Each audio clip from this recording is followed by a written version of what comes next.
हाँ तो बच्चों, कैसे हैं आप सब। एक बार फिर से आप सबका स्वागत है आपके इस ऑनलाइन प्लेटफॉर्म टॉपर चॉइस में। कैसे हैं आप सब? बढ़िया। चलिए, कामना करते हैं कि आप लोग ऐसे ही स्वस्थ रहें, मस्त रहें और मन लगाकर पढ़ाई करते रहें। आप सबका बहुत सारा कमेंट आ रहा था, बहुत सारे छात्र बोल रहे थे कि सर आप हिंदी व्याकरण कब से स्टार्ट करेंगे, हिंदी व्याकरण जल्द से जल्द स्टार्ट किया जाए। तो आप सबके इस डिमांड पर आज के इस वीडियो में हम लाए हैं हिंदी व्याकरण, और आज के इस वीडियो में हम लोग पढ़ने वाले हैं हिंदी व्याकरण। तो क्या आप सब तैयार हैं? बिल्कुल। चलिए, जब तैयार हैं तो आइए आज हिंदी व्याकरण स्टार्ट कर लिया जाए। और व्याकरण स्टार्ट करने से पहले हम लोग बात करेंगे भाषा के बारे में, लिपि के बारे में, क्योंकि व्याकरण जानने से पहले भाषा और लिपि जानना बहुत ही जरूरी है। तो स्टार्ट करने से पहले आप सबसे रिक्वेस्ट है कि आप सब जल्द से जल्द इस वीडियो को अपने दोस्तों के पास, अपने सहपाठियों के पास शेयर कर दीजिए, ताकि ज्यादा से ज्यादा, अधिक से अधिक जो छात्र हैं जुड़ जाएं इस क्लास से, और सभी का भविष्य निखरे और सभी अच्छे ढंग से तैयारी कर सकें। ठीक है, तो जल्द से जल्द आप लोग शेयर कीजिए। हम वीडियो को स्टार्ट करते हैं। आइए, सबसे पहले हम लोग बात करेंगे हिंदी व्याकरण में भाषा के बारे में। भाषा के बारे में हम लोग हिंदी में भाषा के बारे में बात करेंगे। क्यों बात करेंगे? क्योंकि भाषा जो है सबसे पहले जरूरी है। भाषा बहुत ही जरूरी है। बिना भाषा के हम लोग ना पढ़ सकते हैं, ना लिख सकते हैं, और ना ही समझ सकते हैं। तो भाषा मनुष्य के लिए एक अनिवार्य साधन है। सबसे पहले बात करें कि भाषा है क्या, तो भाषा वह साधन है जिसके द्वारा हम अपनी बात को किसी को समझा सकते हैं, या फिर किसी बात को हम लोग समझ सकते हैं, या तो फिर लिखित भाषा में, लिखित रूप में, या फिर मौखिक रूप में, या फिर सांकेतिक रूप में। अगर बात की जाए भाषा की, अगर भाषा न रहे तो फिर हम लोग किसी को अपनी बात नहीं समझा सकते हैं, और ना ही किसी की बात को हम लोग समझ सकते हैं। तो अब बताइए आप लोग, भाषा जरूरी है कि नहीं? भाषा जरूरी है कि नहीं? बिल्कुल 100% भाषा जरूरी है। ठीक है, आज हम लोग पढ़ रहे हैं, तो जो हम पढ़ा रहे हैं, अगर भाषा नहीं होता तो क्या आप लोग पढ़ पाते? बिल्कुल नहीं। तो अगर आप लोग घर में भी जाते हैं, तो मान लीजिए खाना खाना है या पानी पीना है, तो आप लोग घर में पानी मांगते हैं, खाना मांगते हैं। तो वो साधन क्या है? कैसे आप लोग खाना मांगते हैं, पानी मांगते हैं? भाषा के द्वारा, या तो बोलकर, या फिर लिखकर, या फिर इशारे से। तो ये सब क्या है? जो लिखित रूप है, मौखिक रूप है, और सांकेतिक रूप है, ये सब क्या है? भाषा है। बिना भाषा के मनुष्य का जीवन अधूरा है। तो आप लोग तो समझ ही गए होंगे कि जो भाषा है बहुत ही जरूरी चीज है। भाषा बहुत ही जरूरी चीज है अपने जीवन में, और बिना भाषा के ना हम लोग पढ़ सकते हैं, ना लिख सकते हैं, और ना ही समझ सकते हैं। तो आइए, इसका जो डेफिनेशन है, इसका परिभाषा है, उसको हम लोग समझ लेते हैं पूरे डिटेल से। आइए हम लोग देख लेते हैं। सबसे पहले भाषा क्या है? देखिए, अपने मन के भावों और विचारों को, जो अपने मन के जो भाव होते हैं ना, अपने मन के भाव विचार, जो विचार है, मन के भाव विचार को बोलकर या लिखकर, या तो बोलकर, या फिर लिखकर, या फिर सांकेतिक रूप से समझने और समझाने और दूसरे के भावों विचारों को समझने के साधन को भाषा कहते हैं। तो भाषा क्या है? एक साधन। भाषा क्या है? साधन है, जिसके द्वारा हम अपनी बात को या तो फिर लिखकर, या बोलकर, या फिर संकेत द्वारा अपनी बात किसी को समझा सकते हैं, या फिर किसी की बात को हम लोग समझ सकते हैं। ठीक है, आप लोग ये देखिए, शॉर्टकट में एक पद्यात्मक रूप में यहाँ पर दिया गया है, आप लोग को जल्दी समझ में आ जाएगा इससे। मन के भाव विचार जिज्ञासा प्रकट करे, वही है भाषा। मन के भाव को, मन के विचार को, मन के जिज्ञासा को अगर हम प्रकट करते हैं तो किसके द्वारा? भाषा के द्वारा। अगर भाषा न रहेगा तो फिर हम अपने मन के भाव को, अपने विचार को किसी के सामने प्रकट नहीं कर सकते हैं। किसी को समझा नहीं सकते हैं अपनी बात को, और ना ही किसी को बात को हम लोग समझ सकते हैं। तो हम लोग कह सकते हैं कि मनुष्य के जीवन में भाषा जो है एक आधारभूत साधन है, एक अनिवार्य साधन है। यहाँ पर लिख भी दिए हैं कि भाषा मनुष्य का एक अनिवार्य साधन है।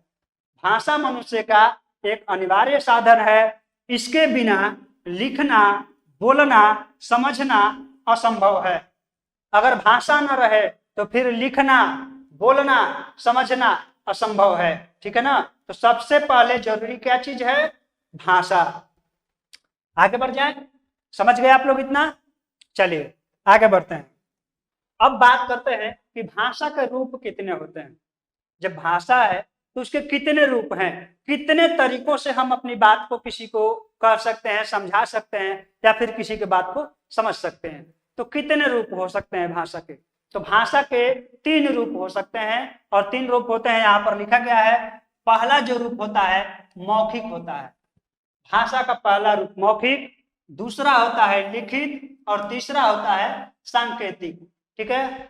अगर हम अपनी बात को बोलकर अगर किसी को समझा रहे हैं, आप लोग सुनकर समझ रहे हैं, तो फिर ये कौन सा रूप हुआ? मौखिक रूप हुआ। भाषा का मौखिक रूप वह है जिसमें बोलकर या फिर सुनकर समझा जाता है। ठीक है। अगर ये क्लास आप लोग पढ़ रहे हो, हम बोल रहे हैं, आप लोग सुन के समझ रहे हो, या फिर आप लोग बोलोगे अगर हम सुनकर समझे, तो ये कौन सा रूप होगा? मौखिक रूप होगा। कौन सा रूप होगा? मौखिक रूप होगा। अगर इस बोर्ड पे, ये बोर्ड पे देख रहे हो इतना सारा कुछ लिखा हुआ है, अगर इसको आप पढ़ के समझ रहे हो, तो ये कौन सा रूप हुआ? लिखित रूप हुआ। क्योंकि आप लिखित रूप में समझ रहे हैं। ये जो बोर्ड पे लिखा हुआ है ना, ये कौन से रूप में है? लिखित रूप में है, और आप लोग लिखित रूप को समझ रहे हैं, तो ये एक लिखित रूप हुआ भाषा का। अब बात करते हैं सांकेतिक भाषा।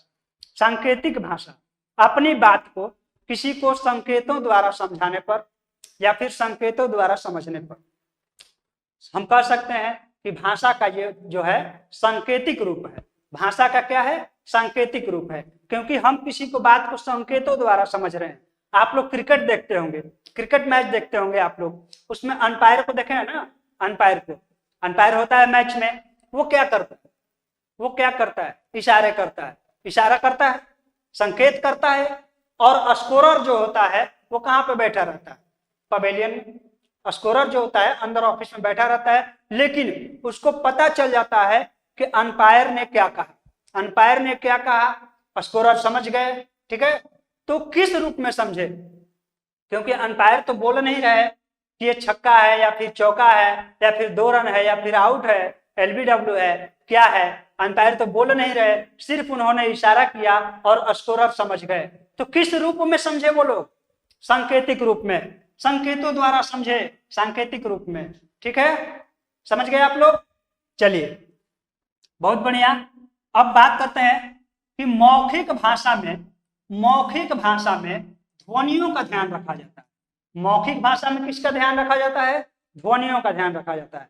क्योंकि जो हम लोग बोलते हैं तो हमें उच्चारण करना पड़ता है, तो शुद्ध और सही ढंग से उच्चारण हो सके, इसलिए इसमें ध्वनियों का ध्यान रखा जाता है। ठीक है। और लिखित भाषा में वर्णों या अक्षरों, वर्णों को ही अक्षर कहा जाता है, या तो वर्णों या फिर अक्षरों, तथा मात्राओं का ध्यान रखा जाता है। अगर हम लिखने लगे तो अगर मान लीजिए हम अगर लिखें मीरा, तो अगर हम मीरा लिखें तो फिर इसमें दीर्घिकार, हर्षिकार ये सब हम लोग मिलाने लगेंगे, मात्राओं का ध्यान रखने लगेंगे, अक्षरों का ध्यान रखने लगेंगे। तो लिखित भाषा में अक्षरों का और मात्राओं का ध्यान रखना बहुत ही जरूरी होता है। लेकिन अगर हम बोल रहे हैं, मौखिक रूप से बोल रहे हैं कि मीरा, तो क्या आपको पता चला कि कौन सा ई है, कौन सा ई लगा हुआ है, ह्रस्व ई लगा है या फिर दीर्घ ई लगा है? नहीं पता चलेगा। तो जो मौखिक भाषा है, जो मौखिक रूप है, उसमें सिर्फ ध्वनियों का ध्यान रखा जाता है, और लिखित भाषा में अक्षरों का ध्यान रखा जाता है और मात्राओं का ध्यान रखा जाता है। आगे बढ़ जाएं, समझ गए आप लोग? चलिए बहुत बढ़िया, आगे बढ़ते हैं। राष्ट्रभाषा के बारे में बात कर लेते हैं। जब भाषा की बात हो रही है तो राष्ट्रभाषा के बारे में भी हम लोग को बात करना जरूरी है। आइए, जो भाषा किसी राष्ट्र के अधिकांश लोगों द्वारा बोली जाती है, जो भाषा किसी राष्ट्र के अधिकांश लोगों द्वारा बोली जाती है, वह राष्ट्र की प्रमुख भाषा होती है। मान लीजिए भारत देश में अगर सबसे ज्यादा कोई भाषा बोली जा रही है तो वो क्या हो गया, एक प्रमुख भाषा हो जाती है। ठीक है, और उसी भाषा को जब इसे राष्ट्र के संविधान द्वारा देश के कामकाज के लिए स्वीकार कर लिया जाता है, तब यह राष्ट्रभाषा हो जाती है। जब उसी भाषा को संविधान द्वारा मान्य लिया जाता है, मान्यता मिल जाती है अपने राष्ट्रीय कामकाज के लिए, तो फिर उसको हम कह सकते हैं कि यह एक राष्ट्रीय भाषा है। अब बताइए आप लोग कि क्या भारत की कोई राष्ट्रभाषा है? भारत की कोई राष्ट्रभाषा है? आप लोग कहोगे कि हिंदी राष्ट्रभाषा है। ऐसा नहीं है, भारत की कोई भी राष्ट्रभाषा नहीं है। और ये दुख के साथ कहना पड़ रहा है कि अपने देश में सबसे अधिक बोली जाने वाली भाषा जो है हिंदी है, और विश्व में तीसरी सबसे अधिक बोली जाने वाली भाषा हिंदी है। फिर भी अपने देश का दुर्भाग्य है कि हिंदी अपने देश की राष्ट्रीय भाषा नहीं है। ठीक है, हिंदी अपने देश की राष्ट्रभाषा नहीं है। ठीक है, ये दुख की बात है। अब राष्ट्रभाषा नहीं है, कैसे नहीं है, आइए हम सिद्ध करते हैं। यहाँ पर 14 सितंबर 1949 को 14 सितंबर को हम लोग हिंदी दिवस मनाते हैं। 14 सितंबर को हम लोग हिंदी दिवस मनाते हैं। तो 14 सितंबर 1949 को जो हिंदी भाषा है ना, हिंदी भाषा को राजभाषा के रूप में स्वीकार किया गया है। राजभाषा के रूप में स्वीकार किया गया है, न कि राष्ट्रभाषा के रूप में। तो हिंदी क्या हुई? हिंदी हमारे देश की राजभाषा है, राष्ट्रभाषा नहीं है। जैसे चीन में आप लोग देखे हुए, तो चीन में चीनी भाषा बोली जाती है, जापान में जापानी भाषा बोली जाती है, अमेरिका में अंग्रेजी बोली जाती है, और भारत के सभी राज्यों में अलग अलग भाषाएं बोली जाती है। फिर भी अपने देश की अगर बात की जाए तो अपने देश में सबसे अधिक बोले जाने वाली जो भाषा है वह हिंदी है, लेकिन राष्ट्रभाषा नहीं है। अपनी जो है राजभाषा है हिंदी। हिंदी क्या है? राजभाषा है। ठीक है, इतना तक समझ गए आप लोग? कोई डाउट? आगे बढ़ जाए ना। चलिए, अब बात यह है, मन में आप लोगों के सवाल उठ रहे होंगे कि राजभाषा क्या है। जब हिंदी को हम बोले कि हिंदी जो है राष्ट्रभाषा नहीं है, राजभाषा है, तो आप लोग सोचोगे कि फिर यह राजभाषा क्या होता है, राजभाषा किसे कहेंगे, राजभाषा किसे कहा जाता है। तो आइए देख लेते हैं। जो राजभाषा है, किसी राज्य विशेष में जो भाषा राजकीय कामकाज की होती है उसे राजभाषा कहते हैं। जैसे अभी बात की जाए, भारत में 29 राज्य हैं और 29 राज्यों में अलग अलग भाषाएं बोली जाती है। सभी राज्यों की भाषा एक नहीं है। जैसे आप लोग चले जाओ बंगाल में, वहाँ बंगाली भाषा का यूज होता है, और आप चले जाओ गुजरात में, वहाँ गुजराती भाषा बोली जाती है। अपने बिहार में भोजपुरी भाषा बोली जाती है। ठीक है, तो अलग अलग राज्यों में अलग अलग भाषाएं बोली जाती है। तो अगर उस भाषा को उस राज्य द्वारा, किसी राज्य विशेष द्वारा अपने राजकीय कामकाज के लिए मान्यता मिल जाता है, मान्यता दे दिया जाता है, स्वीकार कर लिया जाता है, उसी को कहते हैं राजभाषा। क्या कहते हैं? राजभाषा। समझ में आया राजभाषा? किसी को कोई डाउट है राजभाषा? चलिए, बहुत बढ़िया। भाषा यहाँ से अब हो गया समाप्त। अब हम लोग पढ़ते हैं लिपि के बारे में। लिपि क्या है? लिपि, भाषा के बाद आता है लिपि। लिपि भी बहुत ही जरूरी चीज है। देखिए, लिपि क्या है? अक्षरों को लिखित रूप देने के लिए, अक्षर चिन्ह मान लिए जाते हैं। इन्हीं माने गए अक्षर चिन्हों को लिपि कहते हैं। आप सबको हम समझा दें कि अगर हम बोले क, हमने बोला क, तो हमने तो बोल दिया, लेकिन अब इसको अगर लिखना हो, मान लीजिए हम बोल कर किसी को नहीं बताना चाहते हैं, अगर हम बोल कर नहीं बताना चाहते, हम लिख कर बताना चाहते हैं, तो हम लोग क्या लिखेंगे? क लिखेंगे ना। तो क हम लोग कैसे लिखेंगे? क, ऐसे लिखते हैं क। तो ऐसा ये जो क है क्या है, ये एक चिन्ह है, एक चिन्ह मान लिया गया है कि अगर ऐसा हम लोग कहीं भी देखेंगे तो इसे हम क ही पढ़ेंगे। ठीक है, क्या पढ़ेंगे, क ही पढ़ेंगे। ऐसा जहां भी हमको दिखेगा हम उसको क बोलेंगे, क पढ़ेंगे। तो ये जो एक चिन्ह है, ये चिन्ह मान लिया गया है क के लिए। तो हर जितने भी हम लोग लिखते हैं अक्षर, जितने भी अक्षर लिखते हैं उस सबके लिए चिन्ह का प्रयोग होता है, और एक चिन्ह मान लिए गए हैं, और उसी चिन्ह को लिपि कहते हैं। लिखित रूप में दर्शाने के लिए लिपि का प्रयोग होता है। चलिए आगे बात करते हैं। अतः किसी भाषा को लिखने की विधि या तरीके को लिपि कहते हैं। अगर शॉर्टकट में बोले, एक लाइन में बोले, तो किसी भाषा को लिखने की विधि को या फिर उसके तरीकों को लिपि कहा जाता है। कोई डाउट है, लिपि किसे कहा जाता है? तो किसी भाषा को लिखने की विधि या तरीके को लिपि कहते हैं। समझ में आया? बढ़ जाना आगे। चलिए बहुत बढ़िया, लिपि तक आप लोग समझ लिए हैं कि लिपि क्या है। अब बात करते हैं व्याकरण का। ये जो अब हम लोग का मेन टॉपिक आ गया है, व्याकरण। व्याकरण किसे कहते हैं, व्याकरण क्या है? अब देखिए, व्याकरण वह शास्त्र है जिसको पढ़ने से हमें भाषा के नियमों की जानकारी मिलती है। हमने बोल दिया भाषा भी जान लिया हमने।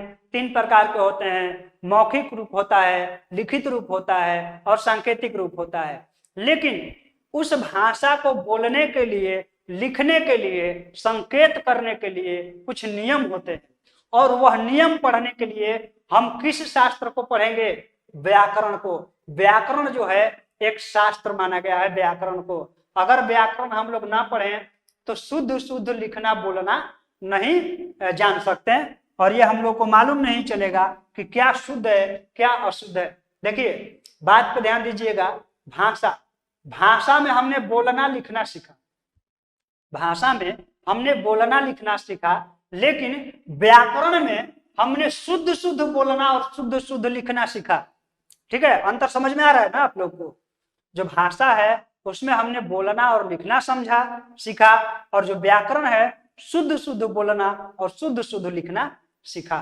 तो इस नियम को, ये जो नियम है कहाँ से प्राप्त होता है?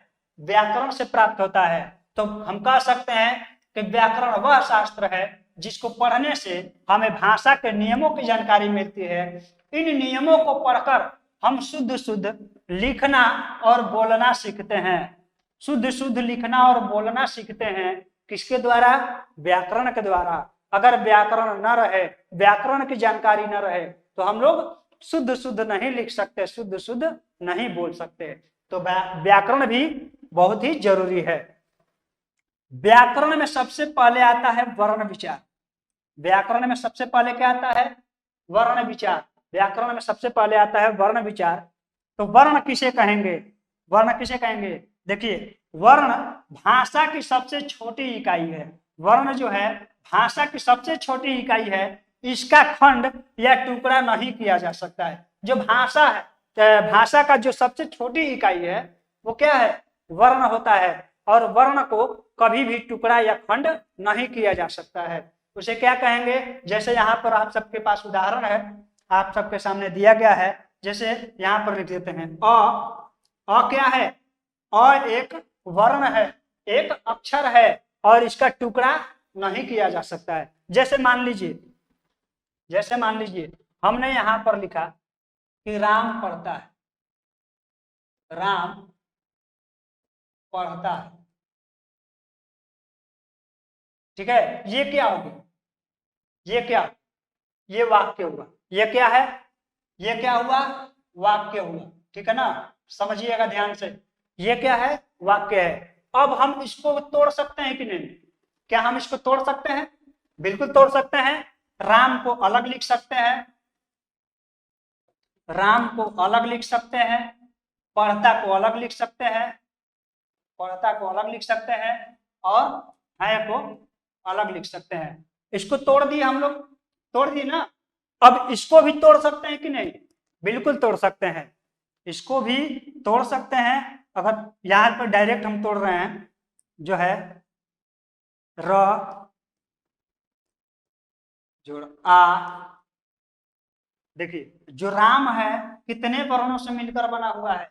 4 वर्णों से मिलकर बना हुआ है, 4 अक्षरों से मिलकर बना हुआ है। देखिए जो र होता है, अगर हम यहाँ पर ऐसे र लिखते तो ऐसे र जो है ये वर्ण, ये 2 वर्णों के मेल से र बना हुआ है। शुद्ध अगर बात करें तो र में हलंत लगा होता है, और र में अगर इसको तोड़ें तो र में हलंत है और इसमें अ लगा हुआ है, तब जाके होता है र। तो सबसे छोटी इकाई कह रहा है कि जो सबसे छोटी इकाई होती है भाषा की, उसी को हम लोग वर्ण कहते हैं। तो सबसे छोटी इकाई कौन सी हुई? ये हुई सबसे छोटी इकाई, ये हुई सबसे छोटी इकाई, ये हुई और ये हुई, क्योंकि इस सबको हम लोग तोड़ नहीं सकते। अब इस सबको हम लोग आगे नहीं तोड़ सकते, तो ये सबसे छोटी इकाई हुई, और इसी को हम लोग वर्ण कहते हैं, अक्षर कहते हैं। समझ में आया? देखिए वर्ण विचार, वर्ण भाषा की सबसे छोटी इकाई है, इसका खंड या टुकड़ा नहीं किया जा सकता है। ठीक है, जैसे अ, आ, ई, उ, क, च, त। ध्यान दीजिएगा, क, च, त यहाँ पर लिखे हैं उदाहरण में। ठीक है, तो सब में हलंत लगा हुआ है, सब में हलंत लगा हुआ है। ध्यान दीजिएगा, सब में हलंत लगा हुआ है। आगे बढ़ते हैं। देखिए वर्णमाला किसे कहते हैं? वर्णमाला तो किसी भाषा के वर्णों के व्यवस्थित रूप को, वर्णों के व्यवस्थित रूप को वर्णमाला कहते हैं। जैसे मान लीजिए हमने कहा क, हमने कहा च, हमने कहा त, हमने कहा प, ये सभी क्या है? वर्ण है। लेकिन अगर इसको हम सजा कर लिखें, इसी को अगर हम सजा कर लिखें, इसी को अगर हम लोग सजा कर लिखें, तो फिर क्या हो जाएगा? वर्णमाला हो जाएगा। जैसे अगर हम लिखें क, ख, ग, घ, अंग, हमने इसको सजा कर लिख दिया, तो इस सबको क्या बोलेंगे? क्योंकि इसको हम व्यवस्थित कर दिए, एक व्यवस्था में है, तो ये क्या हो गया? वर्णमाला हो गया। क्या है? वर्णमाला है। इसी को हम लोग कहेंगे वर्णमाला। अब देखिए वर्णमाला में 52 वर्ण है। कितने वर्ण है? हिंदी वर्णमाला में 52 वर्ण है। 52 वर्ण कौन कौन से हैं? हम लोग जितना भी भाषा बोलते हैं, लिखते हैं, पढ़ते हैं, कितने से? इसी 52 वर्णों की सहायता से, इसी 52 वर्णों की सहायता से हम लोग कुछ भी लिखते हैं, बोलते हैं, पढ़ते हैं, जो भी होता है सभी। बहुत सी मोटी मोटी बुकें लिखी जाती है, बहुत सी किताबें लिखी जाती है, बहुत सारे किताब हम लोग पढ़ते हैं, लेकिन सब किसकी सहायता से लिए गए हैं? इसी 52 वर्ण से लिखे गए हैं, और इसी 52 वर्ण को हम लोग पढ़ते हैं। तो वर्ण में अब बात करते हैं। वर्ण 2 प्रकार के होते हैं। देखिए एक होता है स्वर वर्ण। वर्ण में देखिए वर्ण के ये सब भाग हैं, वर्ण के भाग हैं। कौन कौन से? स्वर वर्ण, स्वर वर्ण, और स्वर वर्ण में 2 भाग। स्वर वर्ण कितने होते हैं? जो स्वर वर्ण होते हैं, स्वर अक्षर जो होते हैं, वो कितने होते हैं? 11। इनकी संख्या 11 होती है। कैसे? क्योंकि ये भी 2 भाग में बटे हुए होते हैं। एक होता है हास्व स्वर और एक होता है दीर्घ स्वर। हास्व स्वर, दीर्घ स्वर। हास्व स्वर 4 होते हैं संख्या में, और जो दीर्घ स्वर होते हैं उसकी संख्या होती है 7। अब बात करते हैं कि हास्व स्वर कौन कौन से हैं। हास्व स्वर कौन कौन से हैं? अ, छोटी ई जिसे हम लोग हास्व ई बोलते हैं, छोटी उ हास्व उ भी बोलते हैं, और री, जो री है ये भी क्या है? हास्व। ठीक है, तो हास्व की संख्या 4। अब बात कर लेते हैं दीर्घ की। दीर्घ स्वर संख्या में 7 हैं। तो कौन कौन से हैं? आ, दीर्घ ई, दीर्घ उ, ए, ऐ, ओ, औ, ये 7 हैं। ठीक है, कितने हैं? 7 हैं। संख्या में 7 हैं। कौन कौन से हैं आप लोग देख लिए? आ, ई, उ, ए, ऐ, ओ, औ, ये क्या है? दीर्घ स्वर है। तो आप लोग स्वर के बारे में समझ गए। स्वर के बारे में कोई डाउट? स्वर 2 प्रकार के होते हैं, हास्व स्वर और दीर्घ स्वर। आगे बढ़ते हैं। अब व्यंजन की बात करते हैं। व्यंजन, व्यंजन कितने होते हैं? व्यंजन, व्यंजन की बात करें तो व्यंजनों की संख्या होती है 33। व्यंजन कितने होते हैं? 33। व्यंजन कितने होते हैं? 33। कौन कौन से होते हैं व्यंजन? अब देखिए, एक होता है स्पर्श व्यंजन। स्पर्श व्यंजन, स्पर्श व्यंजन में 25 आते हैं। देखिए क्या लिखा है, क वर्ग से प वर्ग तक, क वर्ग से प वर्ग तक इनकी संख्या 25 होती है और ये सभी स्पर्श व्यंजन कहलाते हैं। ठीक है, आप सबको समझा देते हैं। हमने कहा क वर्ग, क वर्ग से प वर्ग तक, क वर्ग से प वर्ग तक। ठीक है, तो क वर्ग हम बता देते हैं, जैसे क, ख, ग, घ, अंग, ये क्या है? ये पांचों मिलाकर क वर्ग। ठीक है, क वर्ग हुए। इसके बाद च, छ, ज, झ, य, ये क्या है? च वर्ग है। इसके बाद आता है ट वर्ग, इसके बाद आता है त वर्ग और इसके बाद आता है प वर्ग। सब में 5-5 अक्षर रहते हैं, तो 5 बच्चे कितने हो गए? 25। 25, और इसी को हम लोग बोलते हैं क वर्ग से लेकर प वर्ग तक 25 जो अक्षर होते हैं, इसी को हम लोग बोलते हैं व्यंजन। ठीक है, और कौन सा व्यंजन? स्पर्श व्यंजन। ठीक है, कौन सा? स्पर्श व्यंजन। चलिए, स्पर्श व्यंजन आगे देख लेते हैं। व्यंजनों की संख्या होती है 33।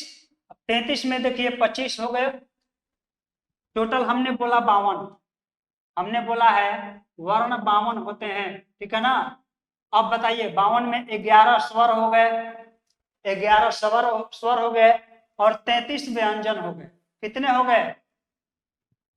कितने हो गए? 44 हो गए। 44। अब बताइए, ये हो गए 44। अब देखिए, अंतः अष्ट व्यंजन, अंतः अष्ट व्यंजन, अंतः अष्ट व्यंजन की संख्या 4 है। ये अंतः अष्ट कौन कौन से होते हैं? य, र, ल, व, य, र, ल, व, ये कौन से व्यंजन है? अंतः अष्ट व्यंजन होते हैं। अंतः अष्ट व्यंजन की संख्या कितनी है? 4। जोड़ लीजिए 4, इसमें कितने हो गए? 48। समझ में आ रहा है ना? कितने हो गए? 48। अब देखिए ऊष्म व्यंजन, ऊष्म व्यंजन कौन कौन से हैं? ऊष्म व्यंजन की संख्या 4 होती है। ऊष्म व्यंजन की संख्या 4 होती है और इसमें स आते हैं। स कौन सा है? तलव्य स। कौन सा स? तलव्य स।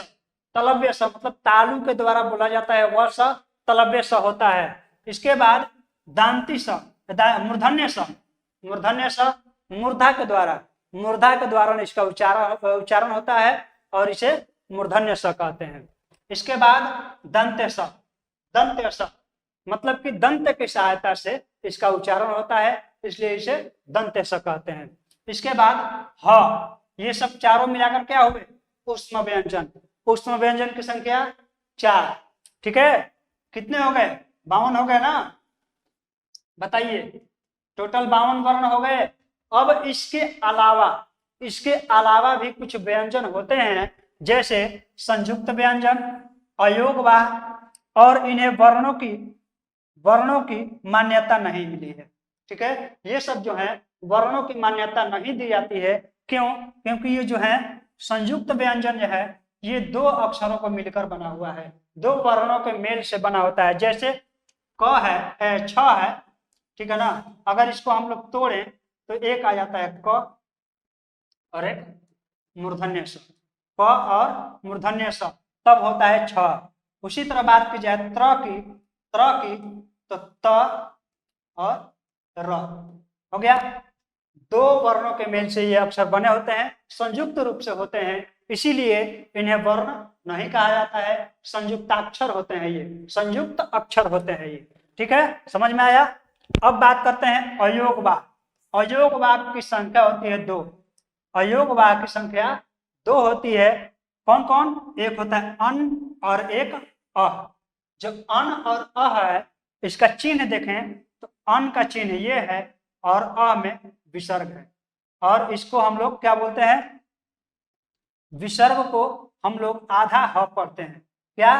आधा ह पढ़ते हैं। इसके बाद अनुस्वार, इसको नाक से उच्चारण करते हैं, लेकिन इसको वर्ण क्यों नहीं कहा जाता है? क्योंकि ये जो है ना, जब तक कोई वर्ण दूसरे वर्ण का मेल ना हो तब तक इसका उच्चारण नहीं होता, ये किसी काम का नहीं रह जाता है। अगर हम कुछ, अब यहाँ पर देखिए अ है, अ में लगा है तब जाके अन हुआ है, ठीक है, अ में लगा है तब जाके अह हुआ है, ये स्वतंत्र रूप से नहीं रहते हैं, इसीलिए इन्हें अयोगवाह कहा जाता है। इसके बाद द्विगुण, द्विगुण या द्वित्व कहते हैं इन्हें। द्विगुण जो होते हैं इनकी संख्या है 2। कौन कौन से? र, ढ, र और ढ। क्योंकि हमने पढ़ा है ड और ढ, हमने पढ़ा है ड और ढ, ये वाला ड पढ़ा है हमने और ये ढ पढ़े हैं हम लोग, ठीक है, हम लोग ड और ढ पढ़े हैं, ठीक है, ड और ढ।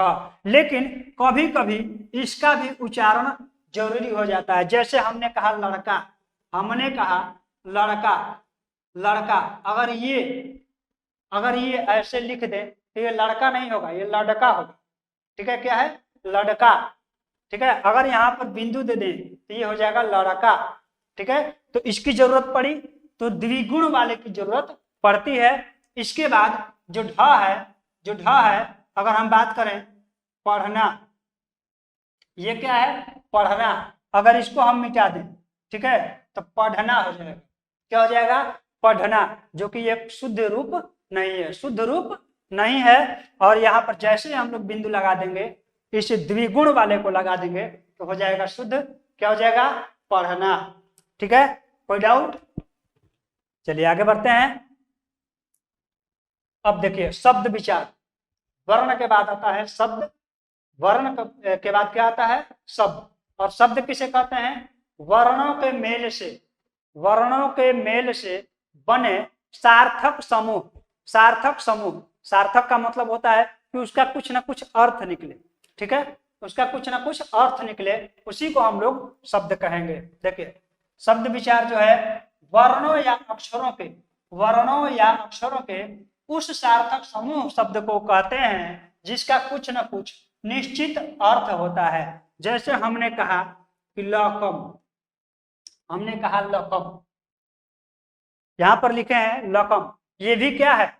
ये वर्णों की ही सहायता से बने, वर्णों के मेल से ही बने हैं। लेकिन क्या हम इन्हें शब्द कहेंगे? शब्द कहेंगे? बिल्कुल नहीं कहेंगे, क्योंकि इसका कुछ अपना अर्थ नहीं है, ये सार्थक नहीं है, इसका कोई अपना अर्थ ही नहीं है। और यही बात अगर हम लिखें कलम, अगर हम लिखें कलम, तो फिर हम इसे शब्द कहेंगे। क्यों शब्द कहेंगे? क्योंकि इसका एक अपना अर्थ है, ये सार्थक है, इसका अपना अर्थ है, इसलिए इसे हम कहेंगे कि ये शब्द है और वह शब्द नहीं है, ठीक है ना? कोई दिक्कत? अब उदाहरण ले लेते हैं हम लोग, उदाहरण ले लेते हैं। जैसे हमने कहा गांव, ठीक है, हमने कहा गांव, शहर, पहाड़, नदी, ये सब जितने भी शब्द हैं वर्णों के मेल से बने हैं। किससे बने हैं? वर्णों के मेल से बने हैं और इनका कुछ ना कुछ अर्थ है, तो हम कह सकते हैं कि ये सब शब्द हैं। आगे बढ़ते हैं। अब बात करते हैं कि अर्थ के आधार पर शब्द के कितने भेद होते हैं। अर्थ के आधार पर शब्द के कितने भेद होते हैं, आइए देख लेते हैं। शब्द के दो भेद होते हैं, शब्द के दो भेद होते हैं। कौन कौन से? एक होता है सार्थक शब्द और दूसरा होता है निरर्थक शब्द। पहला क्या है? सार्थक शब्द और दूसरा निरर्थक शब्द। वे शब्द सार्थक कहलाते हैं जिनका कुछ ना कुछ अर्थ होता है। सीधी सी बात है, अगर उस शब्द का अर्थ निकल रहा है तो सार्थक शब्द हो जाएगा, अगर उसका अपना अर्थ नहीं है, अर्थ नहीं निकल रहा है, तो फिर वह निरर्थक शब्द हो जाएगा। जैसे अभी हमने आपको समझाया कि कलम, अभी हमने समझाया आपको कलम जो है सार्थक शब्द है, और यहीं पे अगर हम लिख दें लकम तो ये निरर्थक शब्द हो जाएगा, ठीक है। जिनका कोई अर्थ नहीं होता वे निरर्थक कहलाते हैं, वे शब्द निरर्थक कहलाते हैं। ये तो आप सबको आगे होगा समझ में, इसमें कोई बड़ी बात नहीं है। चलिए आगे बढ़ते हैं। रचना के आधार पर, ये बहुत इंपॉर्टेंट है, एग्जाम में पूछ देता है कि रचना के आधार पर शब्द के कितने भेद होते हैं। आइए देखते। रचना के आधार पर शब्द के कितने भेद होते हैं? देखिए, पहला होता है रूढ़, रूढ़ शब्द, और दूसरा होता है यौगिक, तीसरा होता है जोग रूढ़। अब यहाँ पर ये समझने वाली बात है कि रूढ़ शब्द किसे कहेंगे, जोग रूढ़ शब्द किसे कहेंगे, यौगिक शब्द किसे कहेंगे। तो आइए बारी बारी से समझ लेते हैं। जो शब्द किसी विशेष अर्थ को प्रकट करते हैं, जो शब्द किसी विशेष अर्थ को प्रकट करते हैं तथा उनके खंडों का कोई अर्थ न निकले, वे रूढ़ शब्द कहलाते हैं। जैसे उदाहरण देकर हम आपको समझाते चलते हैं। जैसे उदाहरण ले लें हम, हाथ। हमने कहा हाथ, हमने यहाँ पर लिखा हाथ, तो हाथ का तो एक अपना अर्थ है, सार्थक है। लेकिन अगर इसको अलग कर दें, इसको अलग कर दें और इसको अलग कर दें, इस दोनों को अलग कर दें, तो ना ही हा का कोई अर्थ है और ना ही था का कोई अर्थ है दोनों का कोई अर्थ नहीं है ना, इस दोनों का कोई अर्थ नहीं है। तो फिर हम लोग कह सकते हैं कि ये कौन सा शब्द है, रूढ़ शब्द है। कौन सा शब्द है, रूढ़ शब्द है। अब बात करते हैं यौगिक का। यौगिक शब्द किसे कहेंगे?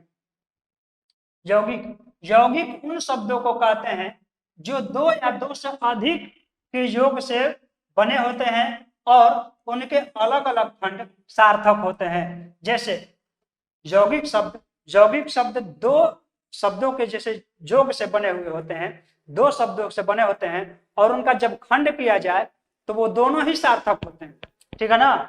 यौगिक उन शब्दों के कहते हैं जो दो या दो से अधिक शब्दों के योग से बने होते हैं। जैसे उदाहरण आप सबको दे लेते हैं। ये थोड़ा सा प्रिंट है, हिमालय लिखा है, ठीक है, हिमालय। अगर हम बात करें विद्यालय, ठीक है ना, विद्यालय, अगर इसको हम तोड़ें तो विद्या भी अलग और आलय भी अलग। अब आप लोग ध्यान से देखिए, इसको हमने तोड़ दिया कितने भागों में, दो भागों में, तो इसका भी अर्थ है, विद्या का भी अर्थ है और आलय का भी अर्थ है। आलय का मतलब होता है निवास, घर, ठीक है ना। तो इसका भी अर्थ है और इसका भी अर्थ है। इसको हमने तोड़ दिया फिर भी उसका अर्थ है, तो वैसे शब्दों को हम क्या कहेंगे, यौगिक शब्द कहेंगे। वैसे शब्दों को हम क्या कहेंगे, यौगिक कहेंगे। ठीक है, कोई दिक्कत? चलिए एक और उदाहरण दे दें। पाठशाला, पाठशाला, पाठशाला देख लीजिए आप लोग। पाठशाला, अगर इसको हम तोड़ कर लिखें तो पाठ अलग हो गया और शाला अलग हो गया, ठीक है, और दोनों का ही अर्थ है, दोनों का ही अलग अर्थ है। शाला का भी एक अपना अर्थ है और पाठ का भी एक अपना अर्थ है। तो इसको हम क्या कहेंगे, यौगिक शब्द कहेंगे। क्या कहेंगे, यौगिक शब्द कहेंगे। चलिए अब बात करते हैं योग रूढ़ की। योग रूढ़ किसे कहेंगे? ऐसे यौगिक शब्द, ऐसे यौगिक शब्द, ऐसे यौगिक शब्द अपने सामान्य शाब्दिक अर्थ को छोड़कर परंपरागत अर्थ को व्यक्त करते हैं, योग रूढ़ कहलाते हैं। वैसे शब्द जो होते हैं जो सामान्य अपना जो शाब्दिक अर्थ होता है ना, उसको छोड़कर एक नया अर्थ प्रकट करते हैं। ठीक है, एक नया अर्थ जो कि परंपरागत रूप में होता है, परंपरागत अर्थ बोलते हैं, उसको व्यक्त करते हैं, उसे योग रूढ़ कहलाते हैं। जैसे हमने लिखा नीलकंठ, अब यहाँ पर नीलकंठ लिख देते हैं। ठीक है, ये क्या है, नीलकंठ। ठीक है, तो ये नील और कंठ, नीलकंठ। ठीक है, तो अगर हम इसको देखें कि इसका जो अर्थ है ना, इसका अर्थ मतलब क्या होगा, नीलकंठ किसे कहा जाए, नीले कंठ वाले को नीलकंठ कहा जाता है। तो नीले कंठ वाले को नीलकंठ कहा जाएगा। लेकिन अगर जब इसका हम लोग अर्थ करेंगे, शब्दार्थ जब करेंगे, तो यहाँ पर इसका शब्दार्थ क्या हो जाएगा, शंकर। जो शंकर भगवान है उनका ही नाम है नीलकंठ। अब यहाँ पे ये नहीं कहेंगे कि नीले कंठ वाले को नीलकंठ कहा जाएगा। ठीक है, इसका शाब्दिक अर्थ हो जाएगा शंकर। तो अपना जो शाब्दिक अर्थ है ना, उसको छोड़कर एक नया रूप प्रकट कर रहा है, एक परंपरागत अर्थ को प्रकट कर रहा है। तो हम कह सकते हैं कि ये क्या है, योग रूढ़ है। अगला उदाहरण आप सबको देख लेते हैं, लंबोदर। लंबोदर, हमने कहा लंबोदर, हमने कहा लंबोदर। लंबोदर को अगर देख लिया जाए तो इसका अगर हम तोड़ेंगे, अर्थ करेंगे, तो लंबा हो उदर जिसका, लंबा हो उदर जिसका, उसे क्या कहेंगे? लंबोदर। लेकिन इसका अगर शाब्दिक अर्थ देखा जाए तो इसका शाब्दिक अर्थ हो जाता है गणेश, और गणेश भगवान को हम लोग लंबोदर कहते हैं। गणेश का पर्यायवाची शब्द होता है लंबोदर। तो ये जो अपना अर्थ है, अपना जो शाब्दिक अर्थ है, उसको छोड़कर एक नया रूप ले लेता है, एक नया अर्थ को प्रकट करता है, तो ये क्या कहलाएगा? जोग रूढ़ कहलाएगा। अब आप लोग समझ गए होंगे अच्छे तरह से, कोई दिक्कत? एक और उदाहरण देख लीजिए, पंकज। जैसे पंकज, पंकज, पंकज का मतलब क्या होता है? पंक मतलब होता है कीचड़, और कीचड़ में खिलने वाला। ज का मतलब होता है जमना, जमने वाला, जन्मने वाला, जन्म लेने वाला।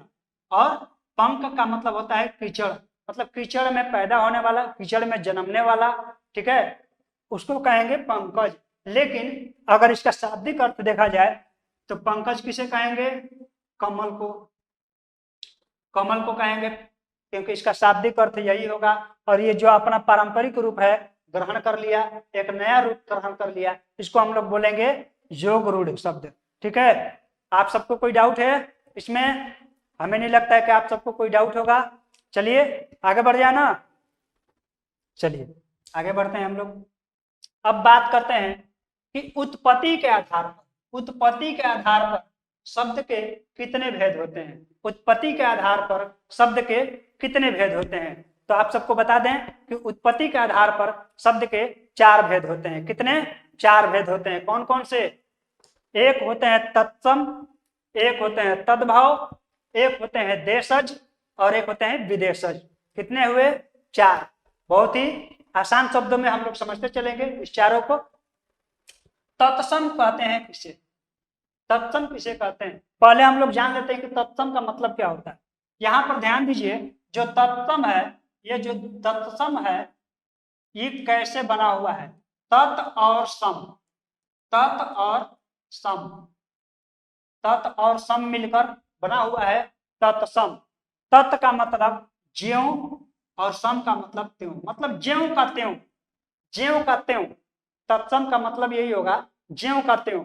जो संस्कृत में जो शब्द आते हैं, यूज होते हैं, प्रयोग में लाए जाते हैं, वही शब्द अगर हिंदी में उसी रूप में हो, बिना किसी बदलाव के, तो उसे हम कहेंगे क्या? तत्सम शब्द कहेंगे। जैसे मान लीजिए संस्कृत में पुष्प प्रयोग होता है फूल के लिए, इसके लिए फूल के लिए हम लोग संस्कृत में लिखते हैं पुष्प, और हिंदी में भी पुष्प का प्रयोग होता है, हिंदी में भी पुष्प का प्रयोग होता है।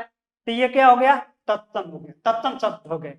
आइए इसका परिभाषा देख लेते हैं। तत्सम शब्द का अर्थ होता है ज्यों का त्यों। ठीक है, हिंदी में प्रयुक्त, हिंदी में प्रयुक्त संस्कृत के मूल शब्दों को तत्सम कहते हैं। हिंदी में प्रयुक्त होते हैं लेकिन संस्कृत के वो मूल शब्द हैं, संस्कृत के वो मूल शब्द जो हिंदी में प्रयुक्त होते हैं उसे तत्सम कहते हैं।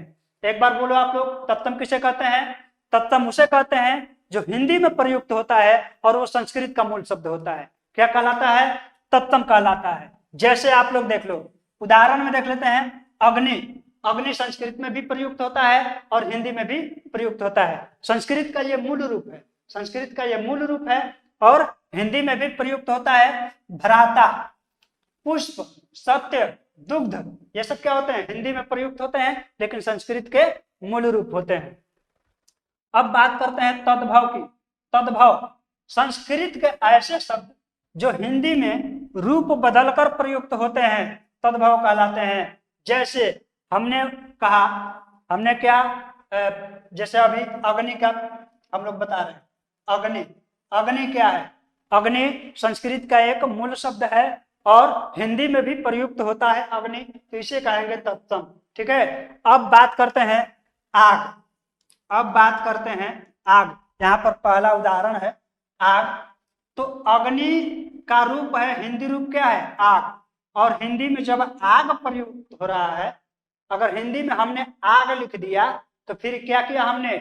इसका रूप बदल कर लिख दिया। यहाँ पर हमने क्या किया? रूप बदल कर लिखा। हमने अग्नि नहीं लिखा, आग लिख दिया, तो यहाँ पर इसका रूप बदल गया। संस्कृत से हिंदी में रूप बदल कर लिख दिए, तो फिर ये क्या हो गया? तद्भव हो गया। लेकिन ज्यों का त्यों अगर अग्नि लिख देते तो ये हो जाता तत्सम। समझ में आया तत्सम और तद्भव? मतलब उसको अगर ज्यों का त्यों अगर हम लिख देते हिंदी में तो वो क्या हो जाता? तत्सम हो जाता। और उसी का अगर रूप बदल के हमने हिंदी में लिख दिया तो फिर ये हो गया तद्भव। कोई डाउट है इसमें? चलिए अब बात करते हैं देशज और विदेशज। देशज और विदेशज। देशज क्या होता है?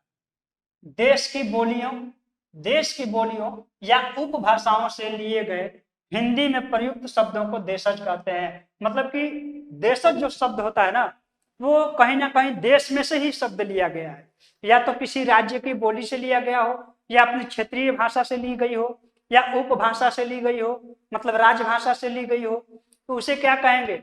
देशज कहेंगे। मतलब उसकी उत्पत्ति कहीं ना कहीं अपने ही देश में हुई है, उसे देशज कहते हैं। और जो शब्द विदेशों से आए, जैसे वो विदेश से आए हुए हैं, उसकी उत्पत्ति भारत में नहीं हुई। जैसे वो वर्ड जो है, वो शब्द जो है विदेशों में प्रयुक्त होते हैं, लेकिन वो भी इंडिया में आ गए अंग्रेजों के आते वक्त। अंग्रेज भी आए, तुर्क भी आए, बहुत सारे देश ने भारत में आकर आक्रमण किया, राज किया।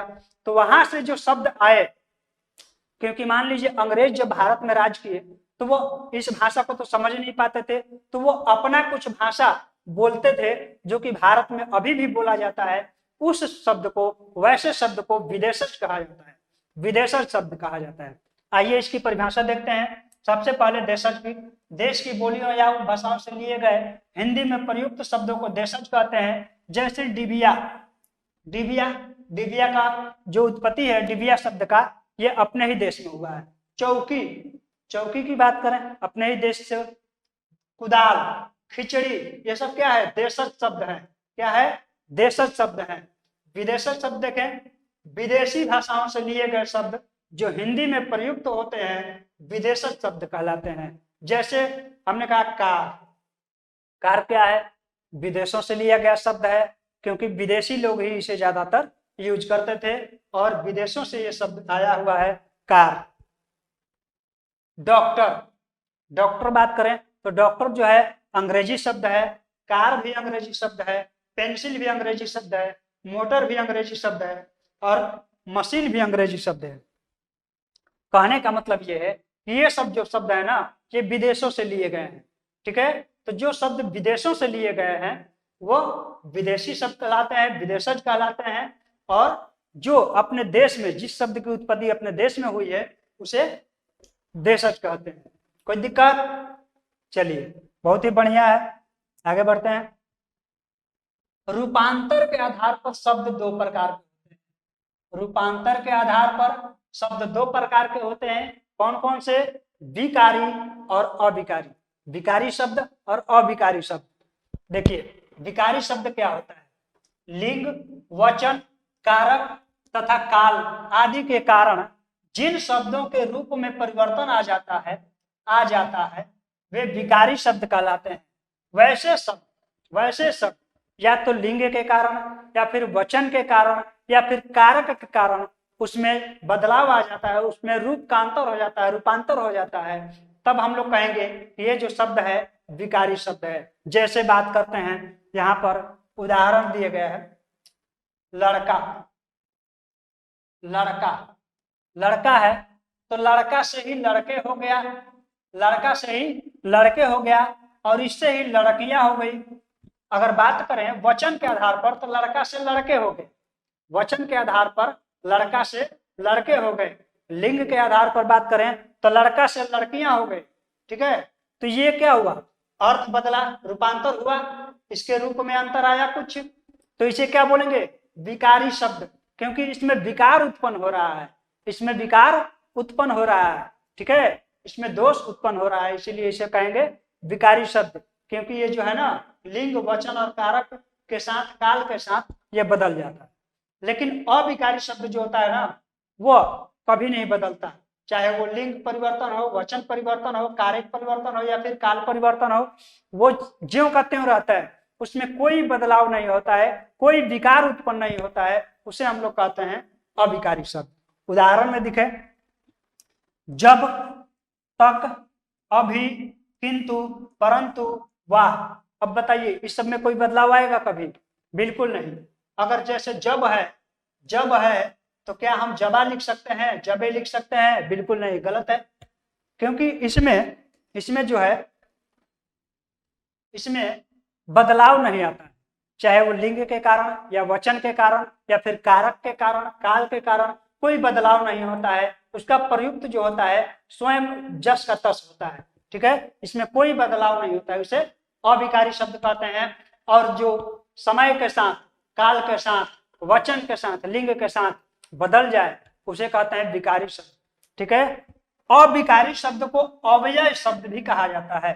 अविकारी शब्द को अव्यय भी कहा जाता है। ध्यान रखिएगा इस बात को, खास करके परीक्षा में अगर पूछ देगा अव्यय किसे कहते हैं तो अविकारी वाला परिभाषा हम लोग लिखेंगे, क्योंकि अविकारी को ही अव्यय कहा जाता है। ठीक है, तो आज इतना ही। आई होप कि आप सब बहुत ही अच्छी तरीके से समझ गए होंगे, और जितना भी आज का क्लास हुआ, जितने भी आज हम पढ़ाए भाषा, लिपि, शब्द, वर्ण, ये सब आप लोग बहुत अच्छी तरह से समझ गए होंगे, याद कर लिए होंगे। अगर अच्छा लगा हो तो आप लोग अधिक से अधिक इस वीडियो को शेयर कीजिएगा अपने दोस्तों के पास, अपने छात्रों के पास। और ये जितना भी पढ़ाए हैं, अगर इसका आप लोग PDF प्राप्त करना चाहते हैं तो आप इस वीडियो के डिस्क्रिप्शन बॉक्स में टेलीग्राम चैनल का एक लिंक मिल जाएगा, उससे आप लोग टेलीग्राम चैनल को ज्वाइन कर लीजिएगा। और उस टेलीग्राम चैनल में सबका PDF प्राप्त होता रहेगा, हर चैप्टर वाइज, हर क्लास वाइज सबका PDF मिलता रहेगा। तो आप लोग उस चैनल को जरूर ज्वाइन करें, टेलीग्राम चैनल को। उसका लिंक कहाँ पे है? डिस्क्रिप्शन बॉक्स में। तो चलिए आज के लिए इतना ही, मिलते हैं अगले वीडियो में कुछ नया लेकर। जय हिंद, धन्यवाद।